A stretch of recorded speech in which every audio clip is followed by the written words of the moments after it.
Ready to go. I'm with Deputy Scott Wickenden, who's elected to represent District 1 St Helier. But you wear a lot of other hats. A lot of them, yeah. Just the first silly question. Which is the most important role? Serving my constituents is the most important role. There may be lots of different hats, but that's the primary part of my job. Because again, it's to do with your other roles. Just tell us what your other roles are so that we get a picture. So, Assistant Chief Minister, and I've got responsibility for the modernisation and digital in the target operating model, which covers the digitisation of the government systems, cybersecurity, data protection. Assistant Social Security Minister, working with the Social Security Minister on Social Security, and I think I'm going to be looking at primary care, and I really want to sort out the dentist stuff. I'm on the Planning Committee, Jersey Police Authority, I'm Chairman of the Ecology Trust, I'm on Jersey Legal Information Board, and I've just joined the Jersey Criminal Prosecution Board.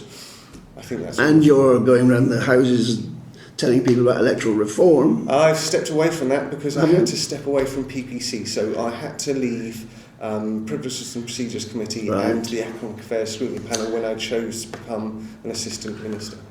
So you can't tell me, but you'll probably know that will carry on by somebody will be doing that. Yeah, so the Chairman will still carry on that work. Realistically, can you serve your electorate properly doing all these other jobs? I think it helps me serve it more because I have more interaction with lots of different areas. So when it's about maybe a planning issue, I've got a closer relationship with the people that do planning. Social Security, obviously it's very helpful because now I'm in Social Security. When I have understanding of what's going on with the judiciary system and the legal system, and I've got some cases that I'm helping out there. So in some ways it gives me a better level of information to be able to serve my constituents better. Are you a wholesale supporter of eGov? Yes. Because as a user of eGov, I find it very inadequate. Now, as you were in charge of eGov before on a disastrous, I think they spent a huge amount of money, £12 million, £11 million, Massive with scope. very little to show for it. Yeah. When the report came out from the scrutiny panel, you were not mentioned. It was because that panel could only deal with civil servants, so we're told. Mm-hmm. But what do you feel your role in that was or should have been? I think it was a difficult role on that one because by the time I had taken it on, it'd been from 2012 with Alan McLean. It sat with Alan McLean first and Mike King, and then it moved on into the Chief Minister's Department. And by the time I got there in 2016, the work programme had already started. The money had already been allocated. It was already mainly through the money had been spent, it had been allocated, and they were there. There was massive scope creep, there was really poor project management, and that's some of the things that I did manage to change towards the end of it, was to try and get some better financial management in there and get some more reporting and project management into the centre, which wasn't happening, to be able to at least try and stop some of the stuff that was just going on that was wasting money, to be honest. Do you feel you were in any way blameworthy for it, for the failure? I'll accept, I think, some responsibility for the digital ID, because that was a very difficult part of the whole programme. But the eGov was always designed around just building the foundation. So it was about having what's called the integration layer, so all of the technologies can talk into one place. The people directory, which was the true source of information, because we have, I think, 10 databases across health, education and the likes, with 3 million records for 100,000 people. And that's because the way that we did IT in the past, with the siloed departments were doing their own IT programs, and they didn't do it in any consistent manner, so they didn't have a... But that still hasn't been resolved. You've still got the interdepartmental... In fact, I'm even told desks one to another, they can't even communicate with themselves. It's had massive underinvestment. We will see in the government plan that will be coming out, there's a lot more, there's a bigger plan now to actually start rationalising the services, having a more corporate approach. So I've been hearing that for years and years. Yeah. I mean, it doesn't... The money seems to have been available, but it doesn't seem to have been applied, as we've said. As I say, every time it happened in the past, so if health wanted to do something with the hospital, which is the integrated care record, they wouldn't do it in a corporate way. They would say, this is ours, this is our budget, we're going to do it in this manner. DFI did the same, education. So everyone said, and it was the way we were before, because you had your chief officer that was in charge of a budget, who was lord and domain of that budget, and said, no, this is mine. You saw me, I was speaking to somebody out there, an old guy like me, an old guy. When I arrived this morning, before yours, I don't know if he'd been into your scooter, but he was outside. Normally goes. He turned up when we started. Right. Old guys, neither of them have got computers.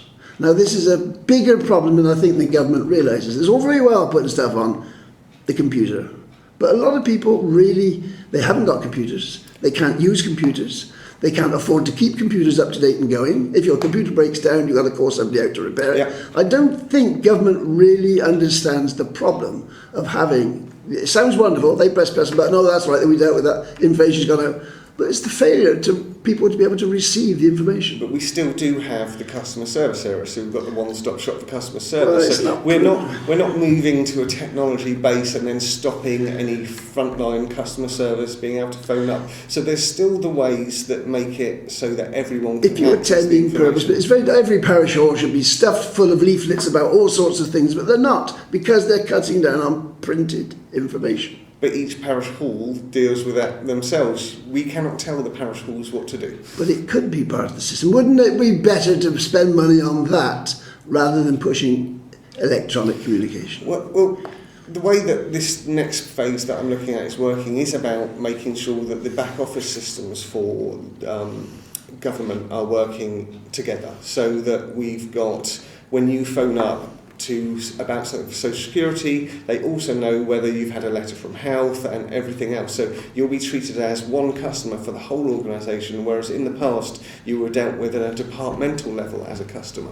So these are the programmes that I'm putting in place going forward. Parts of your responsibility, I can't claim, I use this machine, but I can't claim to understand what eGov digital, I don't understand what's one from the other.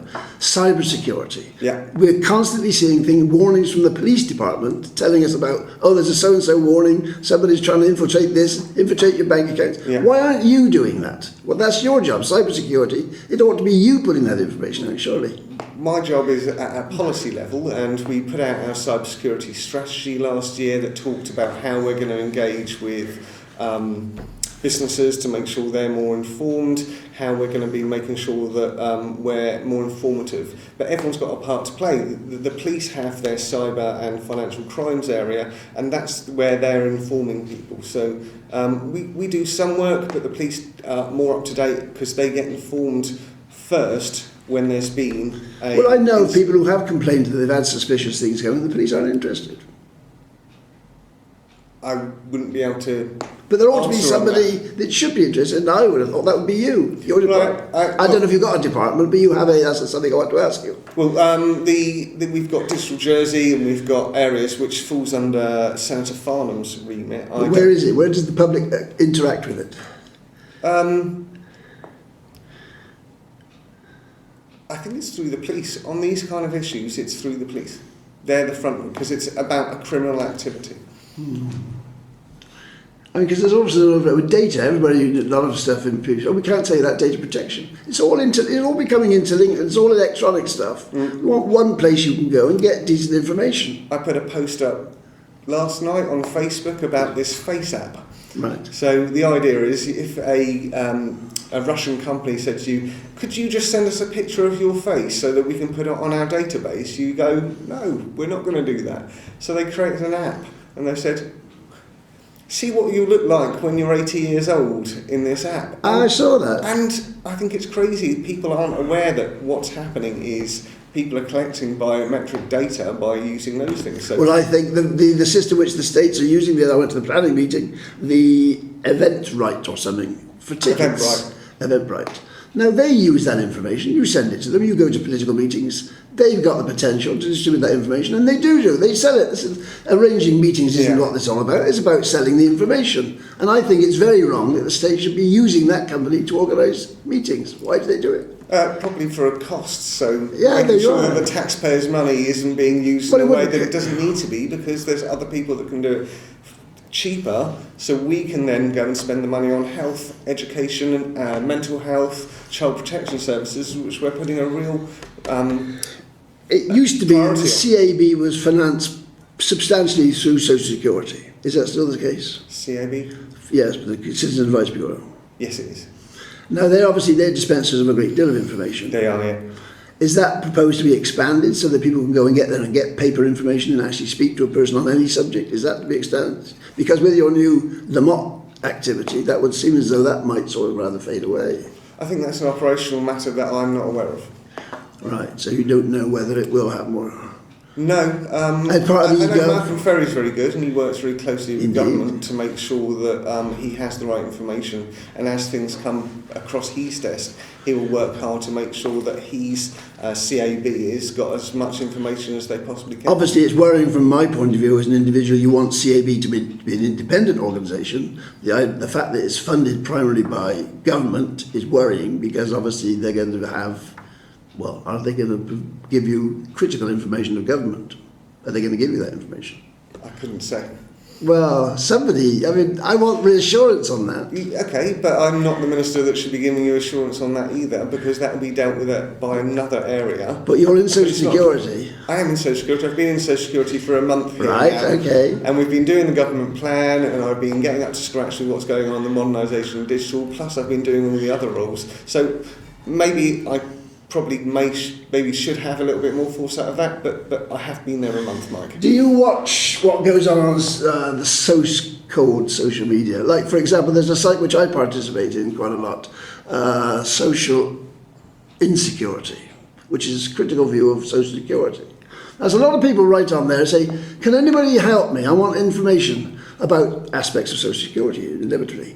My children are in school and I've got to claim for this and they want a repayment. All these sorts of complicated issues. If you don't know the rule book by heart, it's impossible to... Do you ever look at those and write to those people? I really wasn't aware there was such a group up, but there's so many groups that go on, and some of them have real value and some of them are just... not worth spending the time. But there are, I mean, that's through. specifically Social Security, Social Insecurity, a specific site which has been going for years. And they will write on other sites as well. People were always writing on the sites. Another aspect of how can I get in touch with a states member? It's such basic stuff. You think, well, it's not possible that somebody couldn't know how to get in touch, in theory, with a states member. You'd think so, yeah. Wouldn't you? We're on page 9 of the telephone book. We're online. Exactly. Oh, it's so easy to phone us up. As you know, I did a little article on you about the fact that it was impossible to get hold of you. I did an article on that. I know, I saw it. Of course you did. It was very funny. And well, it was funny, but it was based upon fact. And there was a lady I met the other night at the planning meeting, and I met her here. She'd come to a scrutiny meeting, and she came to a scrutiny meeting in the first place in order that she'd have the chance of bumping into her deputy, because she said, "I've been trying to get hold of him, I can't." It wasn't you, but to come, she came to scrutiny in order to. I mean, like we're sitting in a room now. Instead of wasting money on eGov, why don't you spend money on having specific places where the deputies can meet the public? Well, your definition of wasting money on eGov is actually going to make things more efficient and better for the customer in the long run. We're going to be able to deal with people in a more holistic manner rather than doing it disparately. And I went to the opening up of the Closer to Homes up in St Brellards, and I was speaking to some people that worked in the health department in a certain section, and they were telling me that they run their own database, and they don't share it with the wider health. So eGov, if we can get all of that information in the right place so everyone can see what's going on and there's no duplication effort, will not be a waste of money. But in the meantime, in the real world, there are people like me trying to make the best they can of what they've got, with very limited funding, trying to run a computer. Lots of people have, as I said to you, haven't got computers. They can't afford to have computers. They can't afford to pay the £40 call-out fee if they have got a computer and it goes wrong. This is the reality, this is the real world. I mean, years and years ago, you probably won't even remember, the French government issued everybody with a little, sort of a very basic computer telephone, and that was the start of the French system. Everybody had one. That was free from government to use, a little computerised telephone system with all sorts of information on it. I mean, they could do something like that in Jersey, couldn't they? They could issue everybody who wants one, a little computerised system, and that would be a start of an effective eGov. Press button there, you want to know what, and the answer comes. Most people nowadays will be able to do these things on their phones, and as we move I forward... can't use a mobile phone. I cannot use the damn things. But we're talking about the fact that as children are growing up now. We did a review into schools a good couple of years ago to speak to them about what is digital. So we asked the children that all have tablets and everything at school, what do you think digital is? And they didn't know. They could not answer the question because technology has moved at such a pace. They don't remember VHSs and Betamaxes and record players and all of those things. So we're moving together forward now, setting up government, not getting rid of the old ways of doing things yet, but moving us into a way where people will want to use and interact with government only on a digital way. This is a pen. It's absolutely a biro, as they call it. It's a wonderful invention, and this is paper. And that is the simplest form of communication. Absolutely. Most people, 99.9%, can communicate using pencil, paper, or pen and pencil. I don't know what the percentage is with computers. I don't know how computer literate the whole lot is. I was sitting on the bus, there was a little three-year-old girl in front of me, happy as Larry, playing with the computer, little whatever it was, a machine. Tablet of some sort. One sort, that's right. Now, happy and obviously totally at home with it. I don't know what she was doing. I don't know if she was doing Pythagoras, but yeah, she was enjoying it. Peppa Pig on YouTube, I would possibly guess, so. But when she's 20, she'll have no problems operating computers. But there's a hell of a lot of people out there who cannot, I keep saying, they cannot operate them, they can't afford to have them, they can't maintain them, even to buy wad of paper. When you go to the Gref now, they're much better now. If you want a copy of a state's document, they will generally copy it for you or provide you it. But sometimes you get a document maybe 100 pages long. If you've got to print that yourself, that's costing real money. And halfway through you run out of ink, you've got to buy ink. These are the reality problems of having an e-gov system. I get it, but I know it's my interview, but I'm going to ask you, Mike, do you think we should not move forward with doing anything more digitally? Indeed. Until everyone that doesn't know how to computer has passed away? Indeed, you should move forward with it, but you should take the people with you. Yeah. You shouldn't leap ahead of them and then expect them to catch up with you because they can't afford to do it. Why don't you feel we're doing that? Because we're setting up the one-stop shop so you can go in, the phones, the better information. We're not stopping all of that. We're just evolving through certain areas of it and making sure that we're ready for the future. But I think you are stopping because time and time again your phone will say, it's available on the computer, it's available on the net, it's available on the site. And that's the kiss of death for lots of people. They can't find it. I mean, I'm saying to you, maybe you're not aware of that fact. Maybe because you are a computer person, you just think that, as a lot of people do. I won't call you a computer nerd, but there are people out there. I wouldn't mind if you do. All right. Well, that's you get what I'm saying. Yeah, I do. And I think I don't know what Charlie Parker's view on computers is. Presumably, I would think he's the sort of person who's dead keen on computers. Yes, I'd say so. So, he would sort of see, because they talk about making savings, and I would think, we can cut out the printing bill. That's right, we can save ourselves £100,000 not printing things. Probably more like 600,000. Well, whatever. Yeah. That's the sort of simplistic answer that they come up with, isn't it? Well, yeah, the efficiencies in some of the systems, like Office 365 that we're looking to put in, has got better collaboration tools, so it'll be less duplication, it'll be easier for people to work together. So there's going to be a lot of efficiencies with the work that we're putting in there that will just mean that it will save people time. We've got automation. I understand the long term. I understand that. I mean, this week we've been all going on the television about landing on the moon. Well, obviously it's people of great vision. A lot of Nazis involved in going out to the moon, which was a rather unsavoury side of it. But it was a big ego thing, though, wasn't it? Right, it was all that. But the technology involved and so on. But others would say, bearing in mind the huge problems we've got on the world now, a complete and utter waste of money. It was an ego system. That's right. Yeah. So these things, governments get caught up in these because eGov and all those things are very attractive. And every other government's doing the same. So you've got to keep up with them. And because we're an international finance, we've got to have the fastest multi-G system. Yeah. We've got to have the best in the world, leading the world. All this, I won't use the word, but rubbish, basically. It's not necessary. I'd say that was subjective. Well, different people have different views. Yeah, but if you're in the finance industry, it's lovely. Of course. If the government will provide you with the latest super whizzo, all bells ringing system, and you don't have to pay for it, that's wonderful, isn't it? If you're running a digital company, the speeds that you work at are absolutely important. So, and that's where we're moving forward. There's more digital stuff and digital services that come online. Just seeing mobile phones today and all of the different apps and maps and everything that you can do on there that you just didn't do 20 years ago. Well, I'm doing this little print. My camera is so out of date you can't even buy them anymore. But the process behind it, I can put this out, as I will, onto a blog, and potentially my huge audience of at least 20 people will look at it. Now, obviously, it could have, if it was something who said something really startling, if something really stupid, that's the sort of thing, it would get a much wider circulation. If it's a sensible conversation, it'll have a minimal conversation. Yeah. But the technology is amazing. It is quite extraordinary. And it could be used usefully. And I don't doubt that your eGov has a very important place now, and an even bigger one in the future, when everybody's television will be tunable to this system. So you could just turn on the telly and get the information you want. Well, with things like Alexa and everything now, I control most of my house with voice commands now. And do you actually do that? Yeah. Oh, you are a nerd then, aren't you? I really am. You're a lost cause. I've worked in the tech industry for over 15 years before I became a politician. I'm very much a techie nerd. I went into the digital hub the other day and I did an interview there with the guy there, and it was very interesting, and it was a very nice facility. I could see for a lot of people it was very useful. And I said to him, well, I could see the potential of this for people with disabilities. And lo and behold, he didn't say anything about it, but he said the access from the building in a practical sense, it was all steps and he couldn't get into it. Yeah. They were just opening a new one in St Bernard's, which was going to be more accessible. Yeah. But the next day I read in my JEP, which is a great fount of wisdom, that there was one, a disabled person's accessible place, opened in New Street, which I haven't yet managed to see.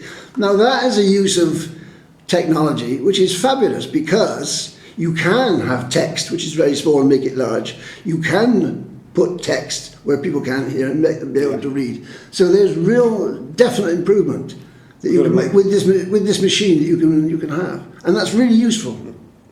But that's not a nerdy application. That's a practical. It's practical. That's the sort of stuff I like. Yeah.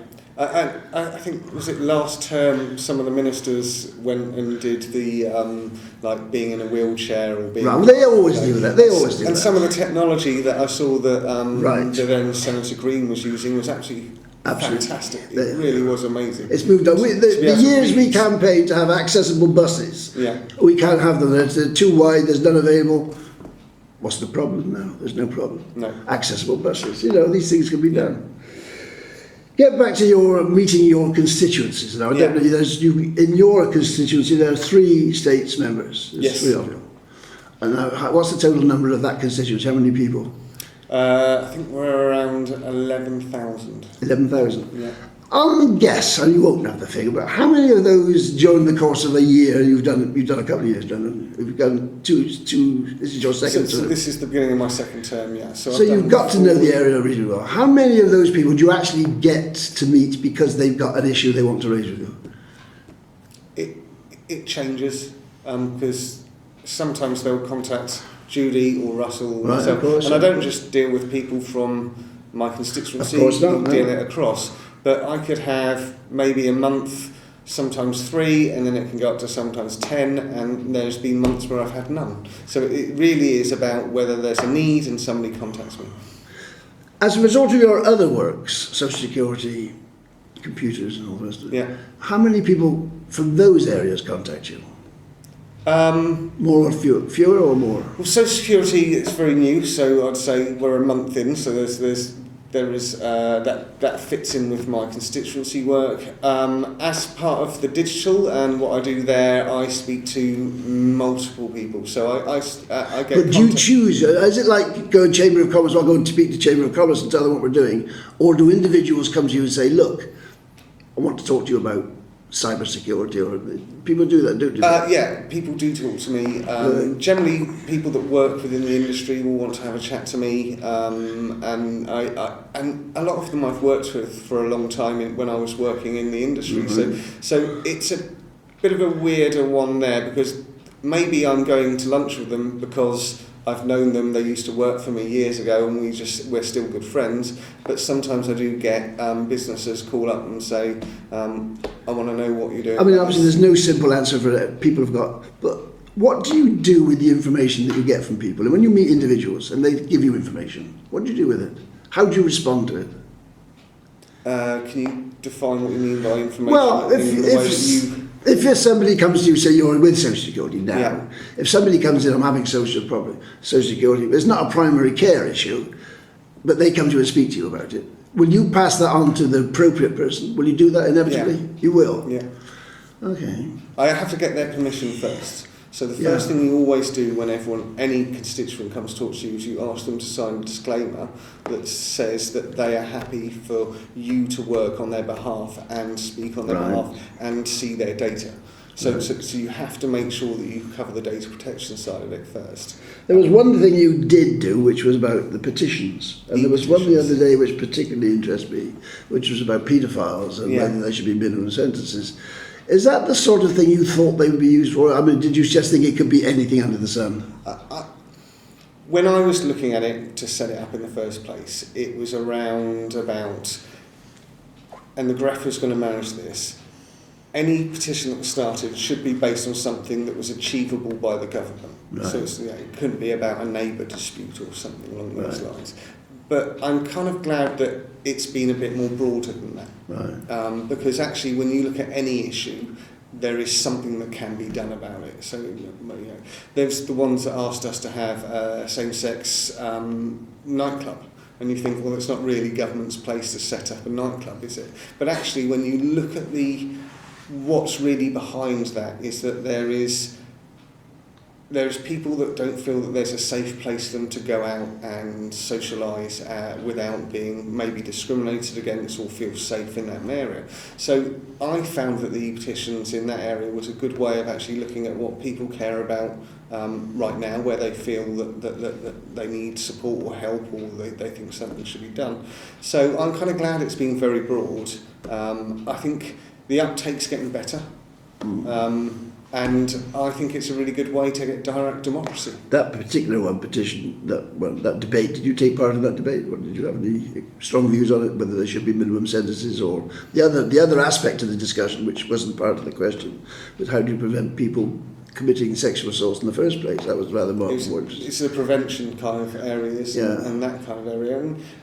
And it's a very complex area because different people have different reasons for going down that route, as we know. But some people could have been abused, their parents could have been abused, and there's just this culture that goes down, and it's, do you criminalise and how do you deal with that? So it's about identifying risk areas, which I know the police are doing a lot more, and education are doing a lot more now to actually do an identification of where people might be at risk or they might go into a criminal kind of area, and how we identify that earlier.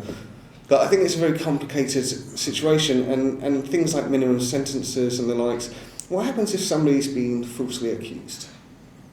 And it's historic, and somebody has just turned around and said, 20 years ago, this happened to me, and it's malicious rather than factual. There's no evidence, but there's a lot of emotion. That you've got to take into account those areas. Well, the fact that petition was entered I was very pleased it was entered and was debated. Me too. But as a result, a lot of these things are raised. People are raising things all the time, and they disappear, and they get raised again in 3 years, 5 years' time. It comes around again. Do you think, as a result of that petition, there will be? Is there any sort of, has the States Assembly gone away and think, we must do something about this? And do you think has it lodged in the States members' minds? I think, of course it's lodged, it's very topical anyway, and we heard the reports just out yesterday, wasn't it, that there's a 6% increase in reporting on sexual assaults, certainly around the 14-year-old girl kind of place across Jersey and Guernsey. So it's very topical, and I think it does lodge. I think that we moved a really long way when we changed the criminal procedures laws and the sexual offences law. Yeah. Not as far as I wanted it to do. I still think there's an issue, being a small island, with having juries deal with sexual assault cases. Well, I've tended to observe a couple, and in view of the inquiry that took on, the awareness of the island, I would have said it was very difficult to find an impartial jury in this end. I would say so. But there are some. But properly trained jurats or people. Well, I don't know how you do. I think you would have a more consistent approach to prosecution. Right. I think that if you feel that if a jury feels in a small island that they might bump into somebody's family member or the person, if they're not guilty and they're on the jury, that putting a prosecution is a very hard thing to do. And maybe it should be a hard thing to do, but it shouldn't be an impossible thing to do. And it doesn't give a consistent prosecution in this island. So I was a bit disappointed that that amendment got turned One of down. the things about your petition, which I was sort of rather confused at when you were brought in, because at the moment anybody can take a petition. I can go with one person, I can take a personal petition if I can find a member to submit it. And that's been rather neglected. You know, I can't remember the last time anybody did that for anybody, bring in a petition for an individual. So you mean hard copy petitions, how it used to be before the e-petitions? Is that Yes, what that's you're talking the about? old So, system. and there was no threshold. If you could find a states member who was willing to bring a proposition off the back of it, it could have 10 signatures. It could have one signature. It could have one signature on it. So, yeah. And that is still intact as far as I understand. That is still intact. That didn't get removed as a No, system. but it's not used, is it, for some? Why not? I think people like the e-petition side of it now. Well, anyone can start a petition. It doesn't have to be a states member, though it primarily was states members that were doing it. So that's still in place. The law is still set up so you can do paper likes. It was about the thresholds. Now, also at the same time, if there is 500 signatures on a e-petition, if you could go to a states member and say, I don't care, like the other way, would you bring a proposition based on these 500 signatures? Well, it's just that when you have happen. individuals with a grievance, this is what I think, the petition of an individual with a grievance, go to one states member like you, will you present this? Yes, I'll present it. Somebody will second it, and it'll be discussed. Yeah. Now that, I think, is a great use of states time, and it's an outlet for that individual. Obviously, the states member won't present it unless he thinks it's got some merit. They won't present any nonsense. You'll look at your watch, an electronic watch, I hope. It is, it's a smart watch. I thought it would be. I will end there then. I think that's appropriate. Is that all right? Yeah, that's fine. Anything else you want to tell me? No, thank you. Actually, Thank you. thank you for the invite. Okay.